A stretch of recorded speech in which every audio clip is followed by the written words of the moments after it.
الله من الشيطان الرجيم.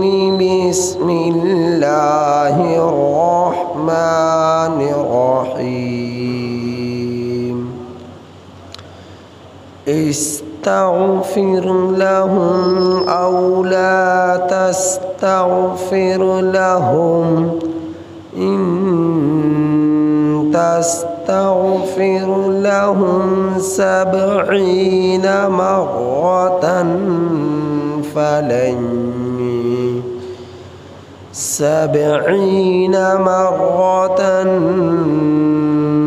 فلن يغفر الله لهم.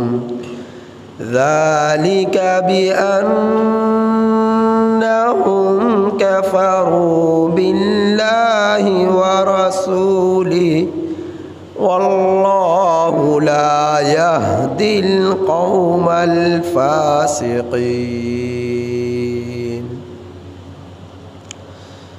یہ سورہ توبہ کی آیت نمبر 80 آپ حضرات کے سامنے تلاوت ہوئی.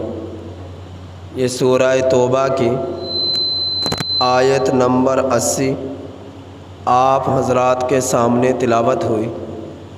اس آیت کریمہ کا ترجمہ یہ ہے: استغفر لہم، آپ صلی اللہ علیہ وسلم استغفار کیجئے ان لوگوں کے لیے.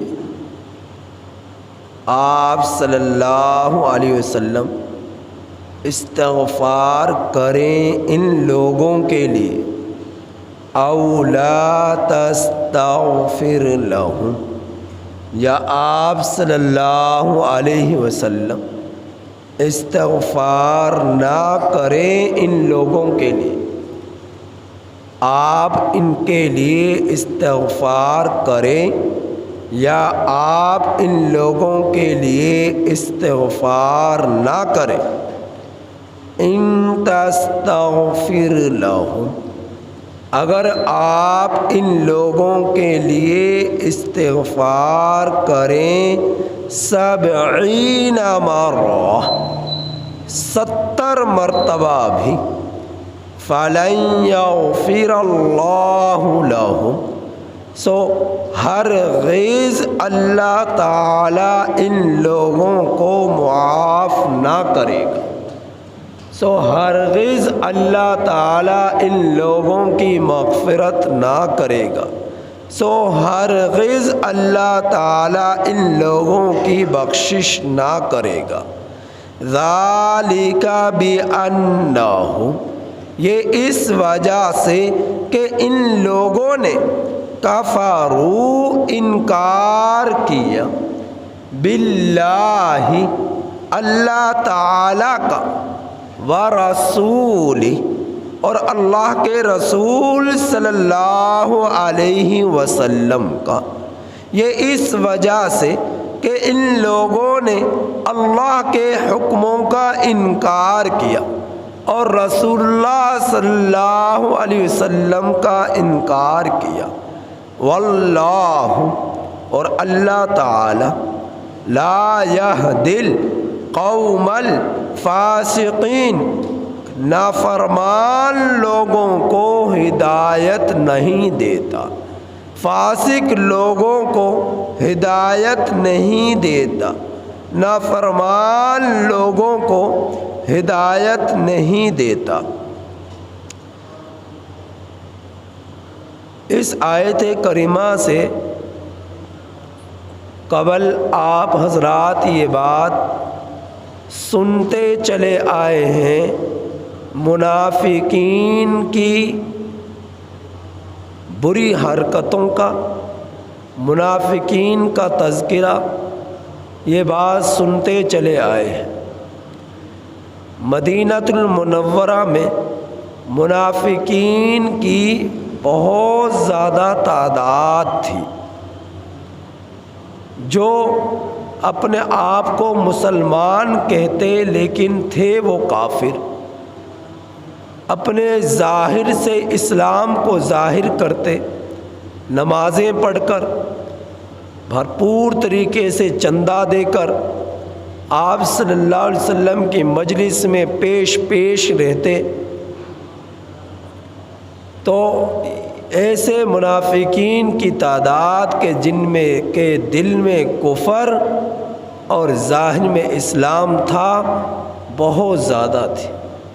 اور بعض منافقین ایسے تھے کہ ان کے بارے میں اللہ تعالیٰ کے سوا آپ صلی اللہ علیہ وسلم بھی نہیں جانتے تھے کہ یہ منافق ہے، اللہ ہی جانتے تھے کہ یہ منافق ہے۔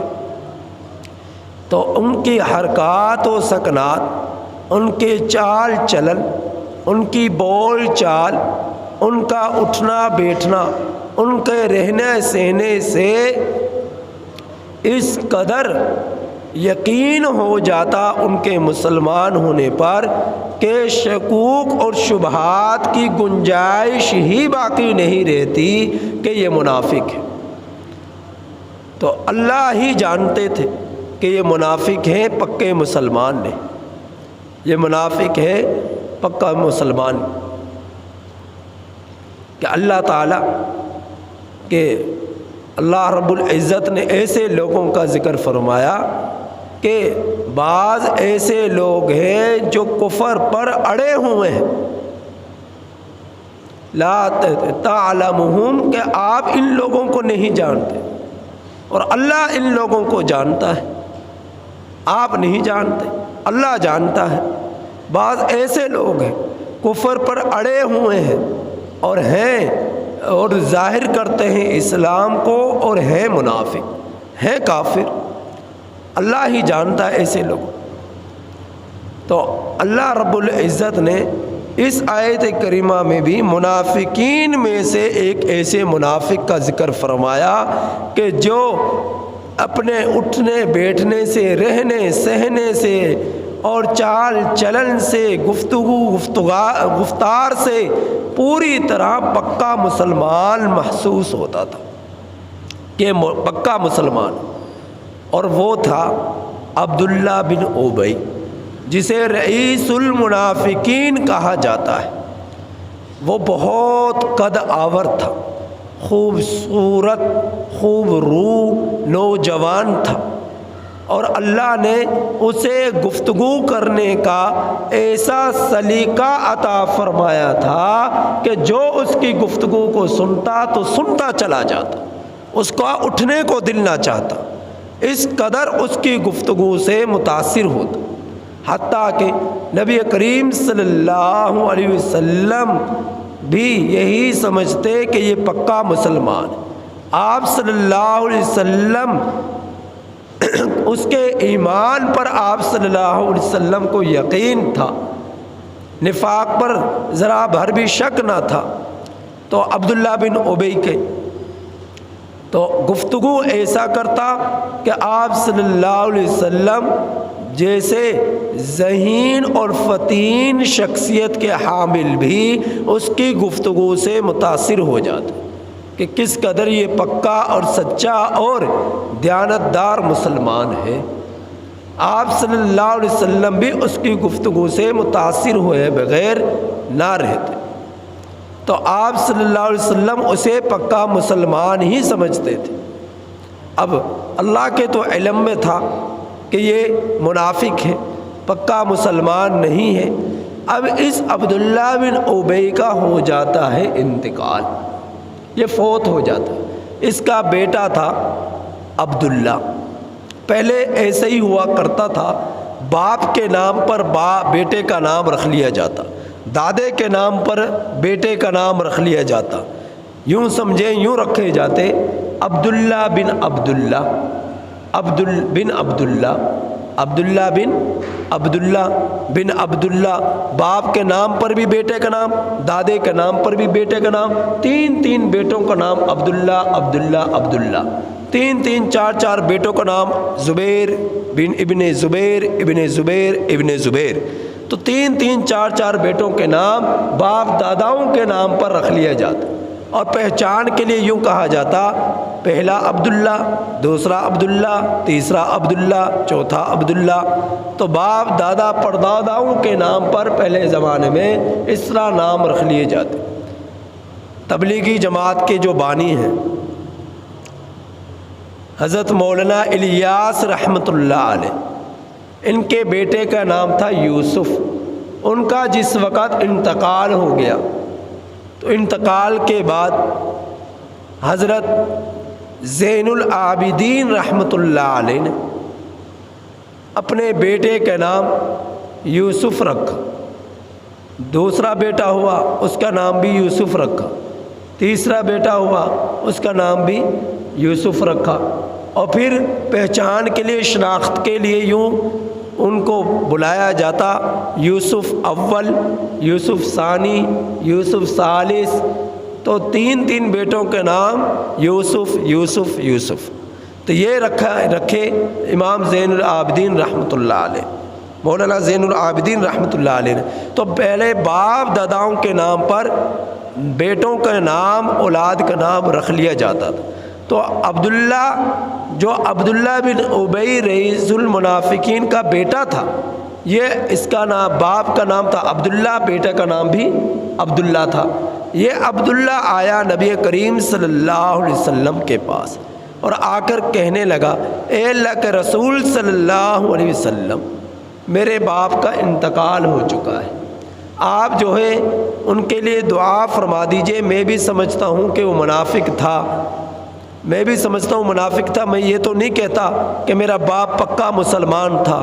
تو آپ میرے باپ کے لیے، والد کے لیے دعا فرما دیجئے، کوئی ہیلہ ایسا اختیار کیجئے کہ اللہ تعالیٰ ان کی مغفرت کر دے، اللہ پاک ان کی بخشش کر دے، اللہ پاک اس پر رحم کر دے۔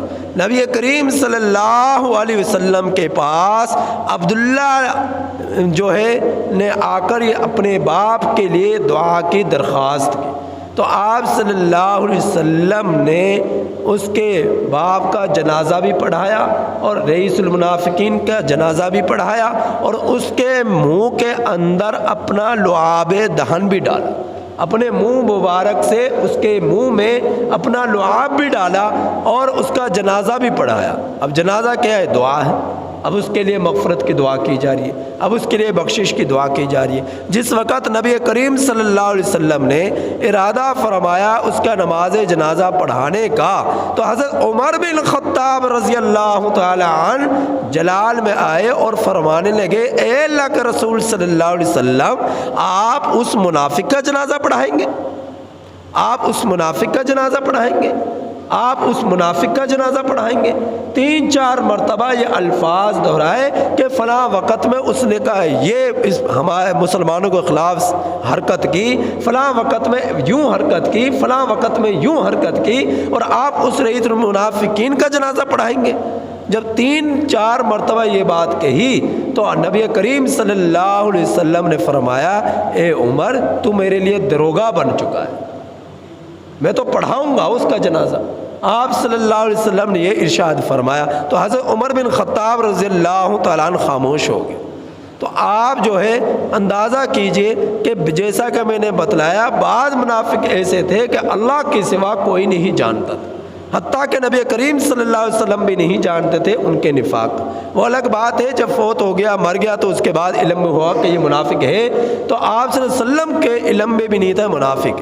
تو اللہ رب العزت اللہ ہے، اور نبی کریم صلی اللہ علیہ وسلم اللہ کی مخلوق ہے، رب خالق ہے، نبی مخلوق ہے۔ اللہ سب کچھ جانتا ہے، نبی اتنا جانتا ہے جتنا کہ اللہ نے آپ کو علم دیا، جتنا کہ اللہ نے آپ کو علم دیا۔ اس میں کوئی شک نہیں کہ اللہ کے بعد روئے زمین پر نبی کریم صلی اللہ علیہ وسلم سے بڑھ کر کوئی افضل ترین ہستی نہیں ہے۔ نبی کریم صلی اللہ علیہ وسلم کے قدموں کے خاک کے برابر بھی اللہ کے بعد مخلوق میں کسی کی حیثیت نہیں ہے۔ اللہ نے وہ مقام دیا نبی کریم صلی اللہ علیہ وسلم کو، میرے رب نے وہ عظمتیں دی نبی کریم صلی اللہ علیہ وسلم کو، میرے رب نے وہ عظمتیں دی نبی کریم، رفعتیں دی نبی کریم صلی اللہ علیہ وسلم کو، جو روئے زمین پر اللہ کے بعد اللہ نے اپنی مخلوق میں کسی کو نہ دی۔ اس میں کوئی شک نہیں۔ اب جو لوگ یہ کہتے ہیں کہ رب دا چھڑائے محمد اور محمد دا چھڑا کوئی سکتا نہیں، تو یہ ایک شعر جو بنایا ہوا ہے تو یہ بالکل قرآن کے خلاف ہے، یہ بالکل قرآن کے خلاف ہے کہ رب جسے پکڑنے پر آئے تو محمد صلی اللہ علیہ وسلم بھی اسے چھڑا نہیں سکتے۔ جو یہ کہتے ہیں کہ آپ صلی اللہ علیہ وسلم پکڑے تو کوئی چھڑا نہیں سکتا اور اللہ پکڑے تو محمد صلی اللہ علیہ وسلم چھڑا دے، تو یہ بالکل شعر بالکل غلط ہے۔ ہاں، اللہ رب العزت جسے پکڑنے پر آئے اسے کوئی چھڑا نہیں سکتا۔ اب آپ کہیں گے وہ کیسے؟ وہ کیسے؟ کہ اب دیکھیں عبداللہ بن ابی رئیس المنافقین ہے اور نبی کریم صلی اللہ علیہ وسلم اس کا جنازہ بھی پڑھا رہے اور اس کے منہ کے اندر لعاب بھی ڈال رہے اور اس کے لیے مغفرت کی دعا بھی کر رہے کہ اس کی بخشش فرما دے، اس کو جو ہے جہنم سے بچا لے۔ اب اللہ رب العزت کے پیغمبر اس کے لیے دعا فرما رہے اور اس کے لیے مغفرت اور بخشش کی دعا فرما رہے، تو میرے اللہ نے جواب کیا دیا۔ سنیں آپ ذرا کہ اللہ جواب کیا دیتا ہے، دعا کون کر رہا ہے، استغفار کون کر رہا ہے، بخشش کی دعا کون کر رہا ہے؟ نبی کریم صلی اللہ علیہ وسلم۔ کس کے لیے؟ عبداللہ بن ابی کے لیے۔ اللہ رب العزت نے قرآن کریم میں یہ بات بارہا ارشاد فرمائی ہے کہ ایمان والے نبی کریم صلی اللہ علیہ وسلم ایسے لوگوں کے لیے دعا کرے کہ جن کے دلوں میں کفر ہے، شرک ہے، اللہ ایسے لوگوں کی کبھی بھی مغفرت نہیں کرے گا۔ اے آپ صلی اللہ علیہ وسلم اور ایمان والوں کے لیے لائق نہیں ہے کہ ایسے لوگوں کے لیے دعا کریں جن کے دلوں میں کفر ہو، شرک ہو، کہ اللہ تعالیٰ کفر رکھنے والے، شرک کرنے والوں کی مغفرت کبھی بھی نہیں کرے گا۔ اب عبداللہ بن ابی رئیس المنافقین کے دل میں نفاق تھا، کفر تھا، شرک تھا۔ اب آپ صلی اللہ علیہ وسلم دعا کر رہے اس کے لیے مغفرت کی، بخشش کی۔ حضرت ابو طالب کے لیے بھی دعا کی تھی کہ اللہ اس کی مغفرت کر دے۔ آپ صلی اللہ علیہ وسلم، یا اللہ اس کو ایمان کی توفیق دے دے، یہ مومن ہو جائے، یہ ایمان لے آئے۔ آپ صلی اللہ علیہ وسلم کی بہت چاہت ہے کہ میرا چچا جو ہے مسلمان ہو جائے، میرا چچا مسلمان ہو جائے۔ آخری وقت تک اس کے کان میں کہا کہ اس سے کہا کہ میرے کان میں ہی کلمہ پڑھ لے، میرے کان میں ہی کلمہ پڑھ لے اور مسلمان ہو جا۔ تو ابو طالب کے الفاظ کیا تھے کہ بیٹا میں مانتا ہوں تیرا دین سچا ہے، تو سچا ہے، لیکن میں اپنے مذہب کو نہیں چھوڑ سکتا، میں اپنے مذہب کو نہیں چھوڑ سکتا۔ آپ صلی اللہ علیہ وسلم کو یقین تھا اگر کلمہ پڑھ لیا تو اللہ اس کو مغفرت کر دے گا، کلمہ نہ پڑھا تو جہنم سے اسے کوئی چھڑا نہیں سکتا، جہنم سے اسے کوئی بچا نہیں سکتا۔ آپ صلی اللہ علیہ وسلم کی چاہت تھی آخری وقت تک میرا چچا مسلمان ہو جائے، لیکن اللہ نے توفیق نہ دی، مسلمان نہ ہوئے۔ تو عبداللہ بن ابی رئیس المنافقین کے لیے دعا کی جا رہی ہے، مغفرت کی، بخشش کی، تو میرے رب نے جواب کیا دیا۔ سنیے ذرا اللہ کے رسول صلی اللہ علیہ وسلم سے کیا فرما رہا ہے رب ذوالجلال۔ اللہ رب العزت فرما رہے استغفر لہم، آپ ان کے لیے مغفرت طلب کریں، او لا تستغفر لہم، یا آپ ان کے لیے استغفار نہ کریں، آپ ان کے لیے بخشش کی دعا کریں یا آپ ان کے لیے مغفرت اور بخشش کی دعا نہ کریں۔ پھر میرے رب نے دوبارہ اعادہ فرمایا، تکرار فرمایا، تاکید کے ساتھ فرمایا، 1 مرتبہ نہیں، 2 مرتبہ نہیں، 10 مرتبہ نہیں، 20 مرتبہ نہیں، 40 مرتبہ نہیں، 50 مرتبہ نہیں۔ اللہ فرما رہا ہے کہ ان تستغفر لہم 70 مرہ، اگر آپ ان کے لیے 70 بار بھی مغفرت کی دعا کریں گے، بخشش کی دعا کریں گے، فَلَن يَغْفِرَ اللَّهُ لَهُمْ، لن تاکید کا ہے، بات کی یقین دہانی کرانے کے لیے میرا رب نے زوردار الفاظ میں، مضبوط الفاظ میں، یقین کے درجے پر یقین دلانے والے الفاظ کے ساتھ فرمایا فَلَن يَغْفِرَ اللَّهُ لَهُمْ، سو ہرگز اللہ تعالیٰ ان لوگوں کی مغفرت نہیں کرے گا، ہرگز اللہ تعالیٰ ان لوگوں کی بخشش نہیں کرے گا۔ کیوں نہیں کرے گا؟ سبب بھی بتلا دے، کیوں نہیں کرے گا وجہ بھی بتلا دی۔ کیوں نہیں کرے گا؟ سبب بھی بتلا دیا۔ وہ سبب کیا ہے؟ ذالک بانہم، یہ اس لیے، اس وجہ سے کہ ان لوگوں نے کفروا باللہ، اللہ تعالیٰ کے حکموں کا انکار کیا، وَرَسُولِهِ، اور اللہ کے رسول صلی اللہ علیہ وسلم کا انکار کیا۔ تو جو اللہ کا انکار کر دے، نبی کا انکار کر دے، قرآن کا انکار کر دے اور دین اسلام کا انکار کر دے، وہ دائرہ اسلام سے خارج ہو جاتا ہے۔ اور جو اللہ کے رسول صلی اللہ علیہ وسلم کو قبول نہ کرے، ایمان نہ رکھے، وہ دائرہ اسلام میں داخل نہیں ہوتا، وہ اسلام سے بے دخل رہتا ہے، اور جو اسلام سے بے دخل ہو وہ کافر ہوتا ہے، اور جو کافر ہوتا ہے اللہ اس کو کبھی معاف نہیں کرے گا۔ جو مشرک ہوگا اللہ اسے معاف نہیں کرے گا، جو کافر ہوگا، دین اسلام سے ہٹ کر جو زندگی گزارنے والا ہوگا، اللہ اس کی کبھی بھی مغفرت نہیں کرے گا، چاہے اس کے لیے نبی ہی دعا کیوں نہ کرے، چاہے اس کے لیے نبی ہی سفارش کیوں نہ کرے، لیکن اللہ اس کی کبھی بخشش نہیں کرے گا، کیونکہ معافی کے لیے ضروری ہے دل میں ایمان کا، دل میں ایمان کا، اور ظاہر اسلام کی کوئی حیثیت نہیں ہے، اصل دار و مدار دل پر ہے۔ ظاہر تو اس لیے ہے تاکہ لوگ اس کے اعمال سے لوگ یہ سمجھیں کہ یہ مسلمان ہے، اصل ایمان کا تعلق تو دل کے ساتھ۔ جب دل میں کفر ہے، اب ظاہر سے چاہے کتنا ہی کہتا رہے لا الہ الا اللہ، میں اللہ پر ایمان لایا، نبی پر ایمان لایا، کتنا ہی کہتا رہے، نمازیں پڑھتا رہے، تہجد پڑھتا رہے، چندے دیتا رہے، جس طرح منافقین دیا کرتے تھے، صف اول میں بیٹھا کرتے تھے اور چندہ دینے میں پیش رہا کرتے تھے، اور تقوی کا پوری طرح اظہار کیا کرتے تھے، گفتگو سننے میں، مجلس میں سب سے پہلے صف میں بیٹھا کرتے تھے نبی کریم صلی اللہ علیہ وسلم کے، اور یوں محسوس ہوتا تھا چہروں سے کہ ان سے بڑھ کر سچا مسلمان کوئی نہیں ہے، ان سے بڑھ کر سچا مسلمان کوئی نہیں ہے، لیکن دل میں کفر تھا، دل میں شرک تھا، دل میں نفاق تھا۔ تو اللہ فرما رہا 70 مرتبہ بھی آپ ان کے لیے مغفرت کی دعا کریں گے، میں ان کی ہرگز مغفرت نہیں کروں گا۔ کیوں نہیں کروں گا؟ کیونکہ یہ اللہ کے رسول صلی اللہ علیہ وسلم کے احکامات کا انکار کرنے والے۔ اور پھر فرمایا میرے رب نے جو انکار کرنے والا ہو، نفاق اختیار کرنے والا ہو، اور یہ منافقین تو بدترین کافر ہیں جن کے دلوں میں نفاق ہو، کفر ہو، شرک ہو، واللہ لا یہدی القوم الفاسقین، اللہ تعالیٰ فاسق لوگوں کو، نافرمان لوگوں کو، گناہگار لوگوں کو ہرگز ہدایت نہیں دے گا۔ اللہ تعالیٰ نافرمان لوگوں کو ہدایت نہیں دیا کرتا۔